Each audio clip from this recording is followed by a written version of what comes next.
Olá, bem-vindos ao nosso Boa Noite Investidor. Hoje, sexta-feira, dia 23 de novembro, como tal, fazemos um balanço de como foi a semana e eu lembro a vocês que associado a esse vídeo temos um texto com um pouco mais de dados.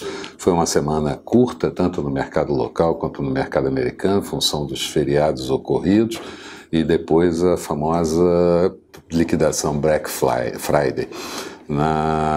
Isso tudo causando contração da liquidez dos mercados e perda de referencial de preços dos ativos. Além disso, um período de grande volatilidade, especialmente no que diz respeito ao preço do petróleo e do dólar no mercado internacional e outras commodities também afetadas, assim como os mercados acionários.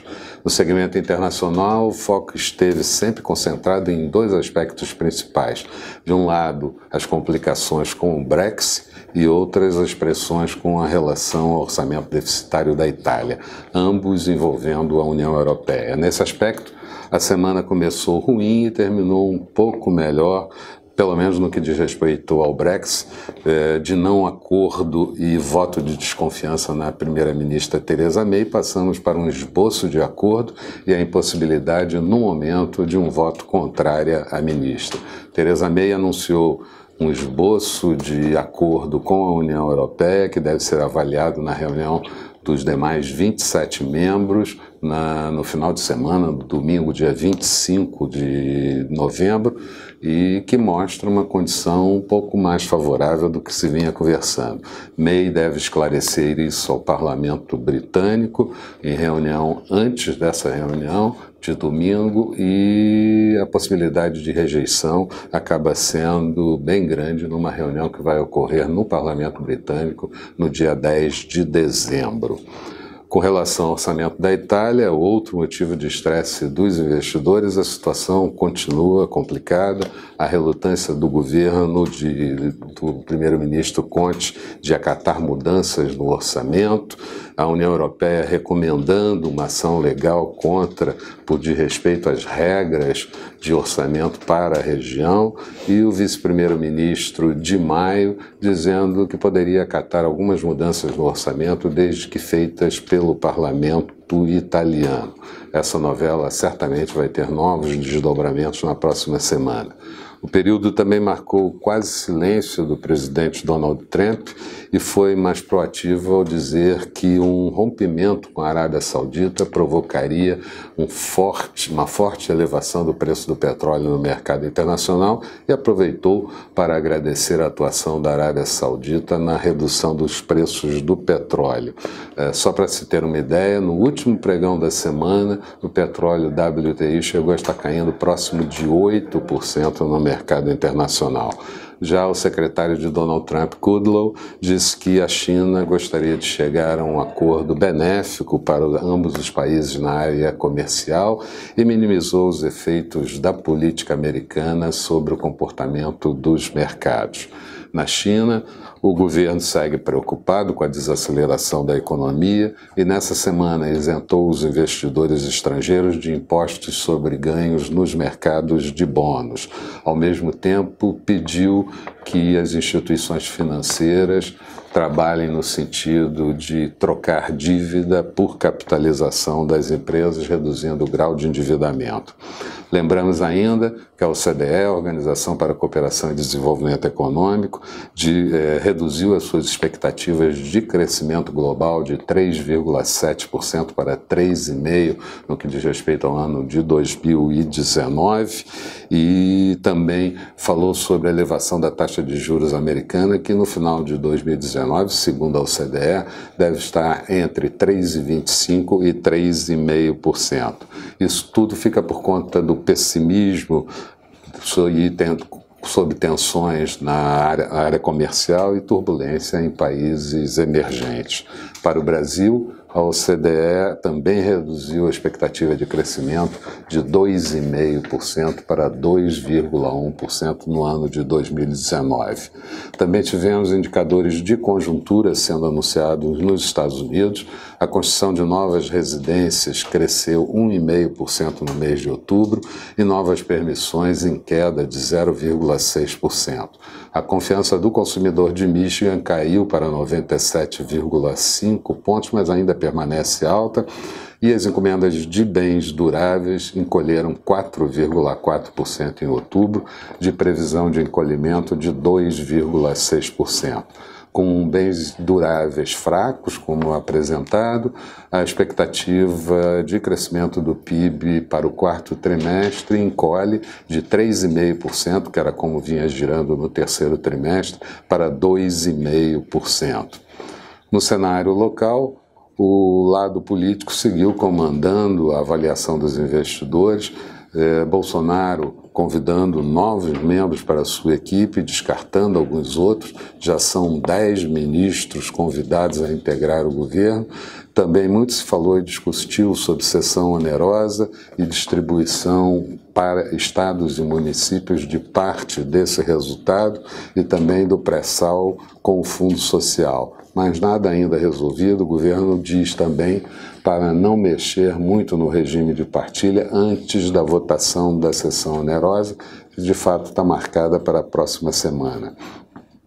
O segmento de previdência também esteve na ordem do dia, juntamente com reforma tributária, manutenção do teto de gastos da forma que está sendo feita atualmente, implicaria em cortes anuais da ordem de 37 bilhões de reais ano, e o presidente Temer diz que ainda não definiu se vai sancionar ou não o reajuste dos salários dos ministros do STF, que se espalha por todo o setor judiciário, e também lembramos o fato de já termos 4 ministros do governo Bolsonaro convidados que representam, estão no partido DEM, e que isso dificultaria a recondução de Rodrigo Maia para a presidência da Câmara. Na economia, o Banco Central anunciou simplificações do depósito compulsório, com redução de depósitos de compulsório de depósitos a prazo e também à vista,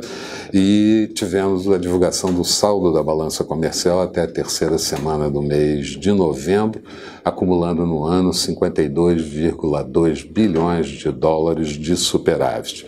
O fluxo de capitais também acumulava até o último dia 16 de novembro, um saldo de 17,2 bilhões de dólares positivo.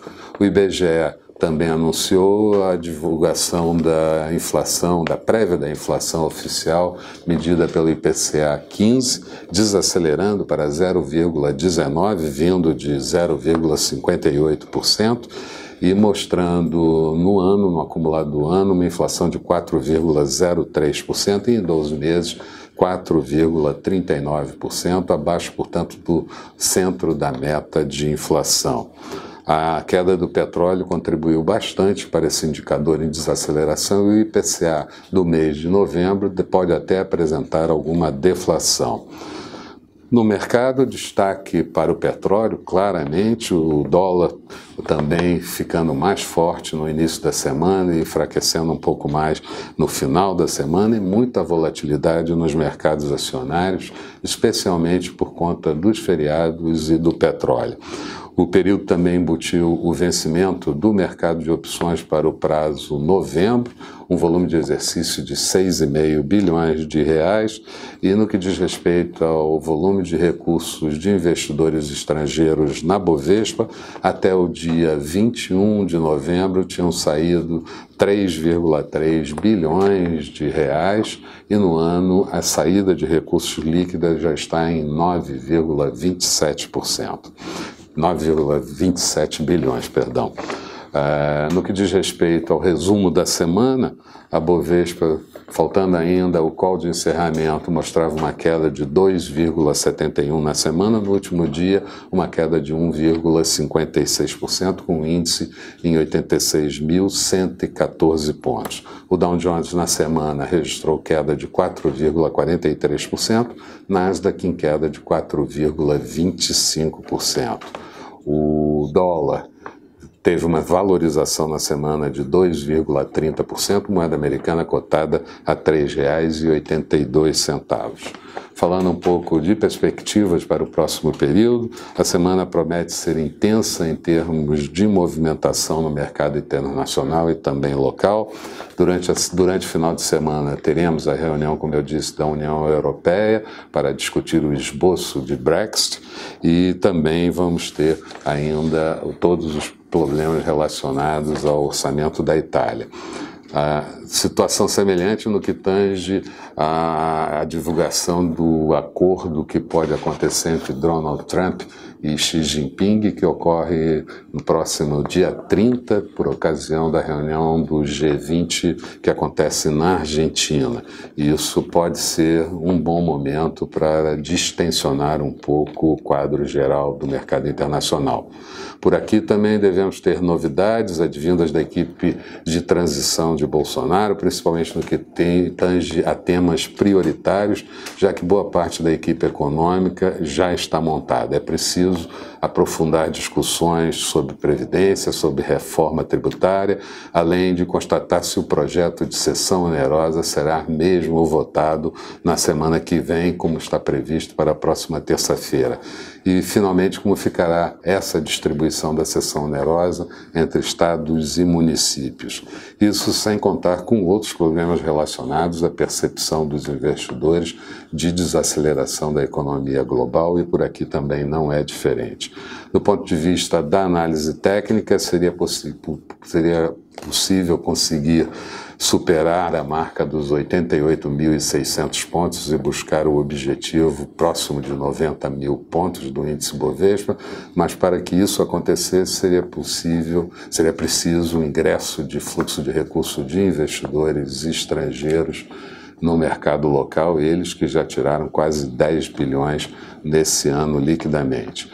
Do ponto de vista mais negativo, eu diria que não deveríamos perder o patamar de 85.500 pontos, sob pena do mercado acelerar perdas ainda maiores. Eram essas as principais considerações que eu gostaria de fazer. Tenham todos um bom final de semana e vamos retomar tudo isso na segunda-feira de manhã, bem cedo, com o nosso Bom Dia Investidor. Eu espero vocês. Até lá.